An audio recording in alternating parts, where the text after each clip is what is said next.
Apa ancaman bagi orang yang mengabaikan hafalan Quran sebagai peringatan bagi para hufaz untuk selalu menjaga hafalannya? Orang yang melupakan bacaan Quran nanti bangkit di padang mahsyar giginya hilang dalam keadaan ompong. Tapi hadisnya dhaif, tidak bisa dijadikan sebagai dalil dalam masalah akidah. Tapi hadis yang kuat tentang menyia-nyiakan hafalan Quran adalah termasuk bagian dari menyia-nyiakan agama Allah. Karena kata Nabi, taraktu fikum amraini, aku tinggalkan pada kamu dua perkara. Intamasakkum bihima, kalau kamu pegang yang dua ini lan tadillu abada, kamu tidak akan sesat untuk selamanya. Kitab Allah Al-Quran wa sunnati. Maka siapa yang menghafal Al-Quran berarti dia sudah menegakkan agama Allah, dan siapa yang melupakan berarti dia sudah merobohkan agama Allah. Oleh sebab itu, jangan gara-gara ini malah jadi takut menghafal Quran. Justru hafal terus dan terus mulazamah, terus istiqamah, ulangi hafalan, jaga pandangan mata. Syakautu ila waqi'in, aku melapor kepada Imam Waqi' su'a hifzi, tentang hafalanku yang jelek. Fa arsadani ila tarkil ma'asi, Imam Waqi' memesankan padaku tinggalkan perbuatan maksiat. Li'annal ilma nurun, karena ilmu adalah cahaya. Wa nurullah la yuhda lil 'asi, tak mungkin Allah memberikan hafalan Quran pada orang yang kepalanya banyak perbuatan maksiat. Oleh sebab itu, ghaddul basar, tundukkan pandangan, jaga kehormatan kemuliaan. Mudah-mudahan Allah menguatkan hati hafalan anak-anakku sekalian. Amin ya rabbal alamin. Apa pendapat, bagaimana tanggapan Ustadz tentang kaum Freemason? Freemason Yahudi, tidak membawa agama, tapi yang dibawanya adalah pemikiran pluralisme, semua agama benar, semuanya selamat, jangan tanya akidahnya, yang penting orangnya baik, yang penting orangnya sopan, jangan tanya agama, jangan tanya akidah. Dalam Islam justru lain asyrakta, kalau kau syirik la yahbatanna amaluka, semua amalmu tidak bermakna. Wa qadimna ila ma amilu min amalin, semua amal kamu nanti akan didatangkan, ini sedekahmu, ini wakafmu, ini infakmu, tapi kemudian dijadikan amal itu haba'am manthura, seperti debu yang dihembus angin. Dalam Islam pokok pangkal pertama yang penting adalah akidah. Dalam Islam baik pun orang kalau akidahnya tidak benar. Wa may yabtaghi ghairal islami dina, siapa yang mencari agama selain daripada Islam, falan yuqbala minhu, dia tidak akan diterima, wa huwa fil akhirati minal khasirin. Laki-laki kalau mau mencari perempuan yang dilihat agamanya, tungkahul mar'atu li arba', perempuan dinikahi karena 4, 5 liha, karena hartanya, wali hasabiha, karena keturunannya, wali jamaliha, beautiful. Tapi yang dipandang, coba lihat yang keempat, fazfar bidzatid din, lihatlah agamanya, taribat yadaka, kau akan selamat.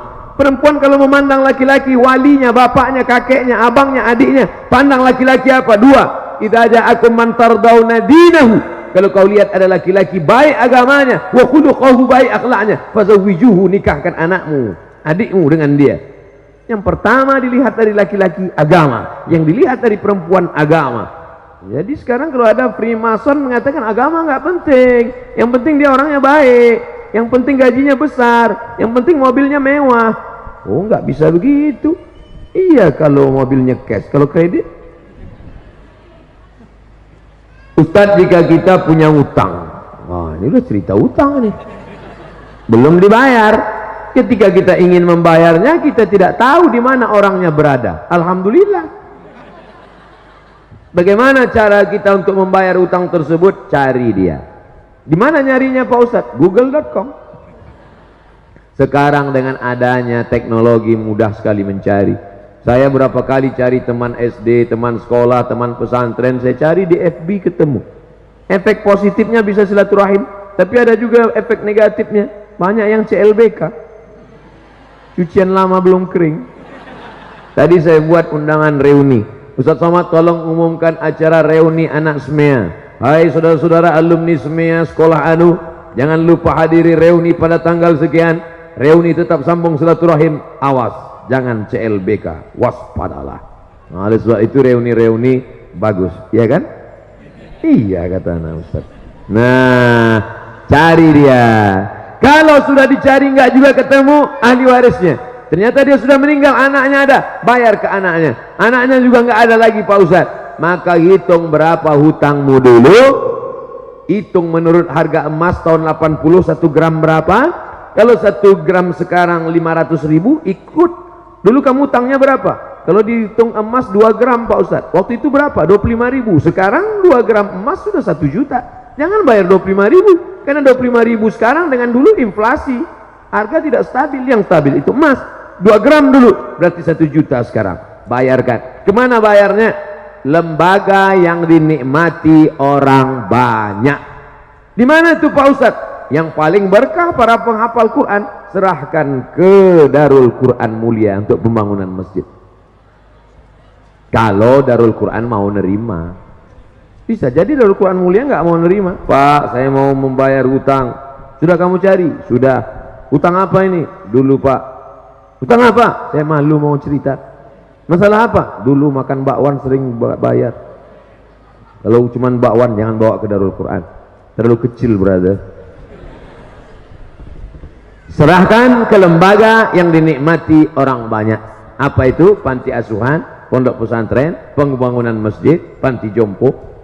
Bagaimana mengurangi kemaksiatan yang sudah menjadi kebiasaan, bahkan sudah menjadi karakter, sudah menjadi perbuatan kebiasaan. Pepatah kita mengatakan Allah bisa karena biasa, terbiasa. Kalau terbiasa bangun jam 3, setelah itu sholat tahajud, habis itu sholat witir, habis itu ngapal, habis itu ngulangi hafalan, habis itu taksin, habis itu, maka dia akan terbiasa. Begitu juga sebaliknya, kalau sudah terbiasa buat dosa, maka perbuatan yang pertama mesti dilakukan adalah taubatan nasuha. Ya ayyuhalladzina amanu, orang beriman, tubu ilallah taubatan nasuha. Setelah itu berjamaah buat komunitas, komunitas ex-tatu, mantan petatu, komunitas jombloan fisabilillah, komunitas biker subuhan, komunitas banyak, buat komunitas. Karena serigala akan menerkam kambing yang melepaskan diri dari jamaah. Alaikum bil jamaah, iyyakum wal furqah. Setelah itu sering-sering lihat orang sakit, sering lihat orang mati,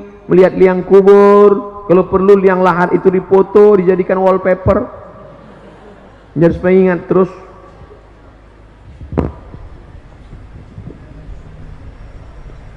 Menyikapi konflik Suriah, ketika kita berdoa, kita harus berdoa seperti apa? Soalnya perang melibatkan pihak yang sangat banyak, kita tidak jelas. Allahumma ansuril Islam wal muslimin, tolonglah saudara kami orang Islam muslimin. Waqdulil kafarata wal musyrikin, hinakan orang kafir dan orang musyrik.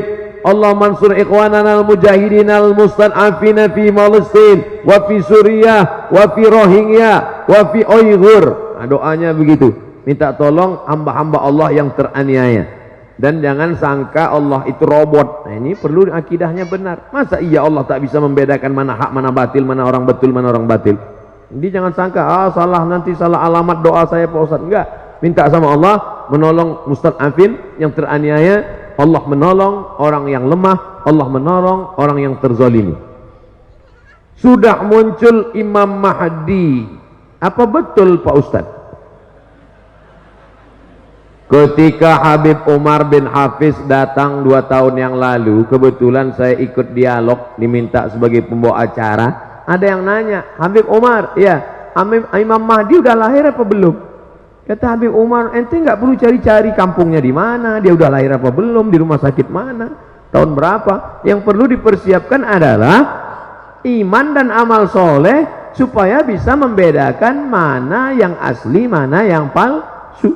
Man qara'a surat Al-Kahfi, siapa yang baca surat Al-Kahfi yaumal Jumu'ah, hari Jumat, sore Jumat, petang Jumat, malam Jumat, adha'alahu min nur, Allah berikan dia cahaya ma bainal jumu'ataini.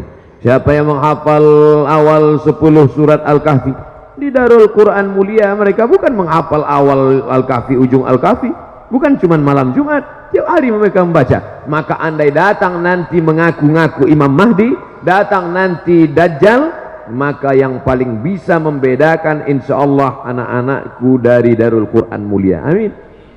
Kenapa mereka bisa membedakan? Karena mereka diberikan cahaya oleh Allah. Man lam yaj'alillahu lahu nuran fama lahu min nur. Siapa yang tidak diberikan cahaya maka tak mungkin dia bisa membedakan. Makanya di antara doa Nabi, Allahumma ja'al fi qalbi nura wa fi sam'i nura wa fi basari nura wa an yamini nura wa min yasari nura min amami nura min khalfi nura min fawqi nura min tahti nura. Kenapa minta cahaya? Supaya bisa membedakan mana al-masih asli, mana al-masih dajjal, mana Imam Mahdi, mana Imam Mahadi. Banyak sekarang ngaku-ngaku Imam Mahdi, macam-macam bentuknya. Minta baiat, baca tuh di koran, coba cari nanti di internet, ngaku Imam Mahdi. Banyak sekali, baik di Imam Mahdi internasional maupun Imam Mahdi lokal. Iya, ada itu. Tawaf dia di Makkah, minta baiat di samping Ka'bah, ditangkap sama polisi Masjidil Haram. Masa iya Imam Mahdi bisa ditangkap? Tentang Al-Quran dan musik, saya pernah baca tulisan, semakin banyak musik, semakin banyak lagu musik yang kita hafal, semakin banyak hafalan Quran kita yang hilang. Apa betul itu Pak Ustadz? Musik yang melalaikan. Wa minan nasi man yashri lahwal hadis. Ada sebagian manusia membeli lahwal hadis. Lahwal hadis yang dimaksud itu kata Imam Mujahid. Mujahid itu murid dari Imam Abdullah bin Abbas. Abdullah bin Abbas adalah murid Nabi Muhammad SAW, yang banyak riwayatnya dalam tafsir Imam Abu Ja'far Ibnu Jarir At-Tabari. Murid Ibnu Abbas itu Mujahid, Ad-Dhahhak, Ikrimah, paling banyak riwayat. Karena doa Nabi untuk Abdullah bin Abbas, Allahumma faqihhu fid din wa 'allimhu ta'wil. Makanya disusunlah tafsir Tanwirul Miqbas, kumpulan tafsir Abdullah ibn Abbas, Abdullah bin Abbas radhiyallahu anhuma. Nah, apakah musik bisa melalaikan hati dalam Al-Quran? Dari Al-Quran? Ya. Karena kalau orang hafal lagu, itu pasti terngiang-ngiang dia. Saat mau tidur malam, ayatnya kalah. Yang diingat itu musik pas mau tidur malam.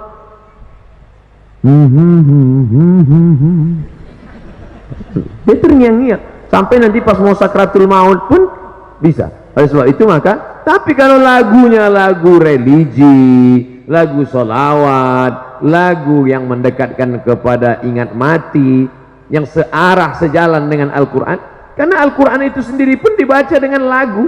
Laisa minna man lam yataghanna bil Quran. Siapa yang baca Quran lurus-lurus saja, tidak ada lagunya, bukan golongan kami, kata Nabi. Makanya para ulama membolehkan memasukkan bayati, soba, sika, nahawan, jaharka, ras. Itu tadi qori kita, itu kan pakai lagu itu. A'udzubillahi minasyaitonir rajim. Bismillahirrahmanirrahim. Itu pakai lagu. Gimana baca Quran nggak pakai lagu? Alhamdulillahirrahmanirrahim. Pakai lagu. Yang nggak boleh itu lagu yang mengajak pada perbuatan maksiat, selimut tetangga, cinta satu malam. Apa ini lagu? Mengajak pada perbuatan zina. Tapi kalau lagunya ingat mati, lagunya mengingatkan kepada Rasul, lagunya pula Al-Quran, Allahumma rahamna bil Quran, itu ada lagunya. Azan aja pakai lagu, azan itu pakai lagu. Allahu Akbar, Allahu Akbar, pakai lagu. Gimana azan nggak pakai lagu? Allahu Akbar, Allahu Akbar. Itu bukan azan, ngamuk.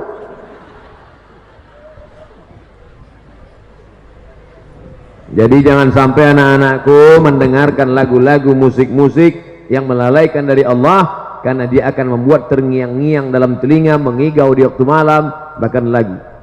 Jangan. Tapi insya Allah kalau di pesantren, insya Allah dia selamat, karena dia tidak pakai handphone, dia tidak nonton TV. Kalaupun menonton, hanya tontonan yang bisa dijadikan sebagai tuntunan. Sedangkan yang melalaikan tidak mungkin. Tolong nasihati kami para santri. Udah dari tadi nasihat terus. Tentang bahaya pacaran. Gimana mau cerita bahaya pacaran? Orang lihat perempuan aja enggak. Lihat perempuan aja pas saya datang ini. Makanya banyak yang berharap saya sering-sering datang. Sering-seringlah datang ke sini Ustaz, biar kami bisa ketemu lagi. Oke, kita bicara sebagai orang yang dewasa, bukan anak-anak. Laki-laki membonceng perempuan, pergi sana, pergi sini, bonceng sana, bonceng sini, masuk angin, gembung. Maaf, beribu maaf Pak Kiai, mungkin tidak sopan, tapi saya perlu ceritain itu anak-anak kita. Yang muntah-muntah laki-laki apa perempuan? Perempuan. Kalau hamil yang melahirkan laki-laki apa perempuan? Perempuan. Yang hilang kehormatannya laki-laki apa perempuan? Perempuan. 9 bulan 10 hari kemana-mana perempuan. Laki-laki enak aja. Tertulis di botol, do not accept if cell is broken. Jangan terima botol kalau segelnya rusak. Laki-laki apa perempuan? Perempuan. Oleh sebab itu jangan pacaran, karena kalian yang rugi. Laki-laki ini enak aja deh. Oleh sebab itu maka, tapi kalian yang laki-laki, ingat, kalian yang sekarang mempermainkan perempuan, 20 tahun lagi kalian akan punya anak perempuan. Anak kalian perempuan, istri kalian perempuan. Hati-hati, hati-hati. Apa yang kalian lakukan hari ini akan berbalik kepada kalian di masa akan datang. Waspadalah. Mudah-mudahan kajian kita malam ini menjadi amal soleh, insya Allah.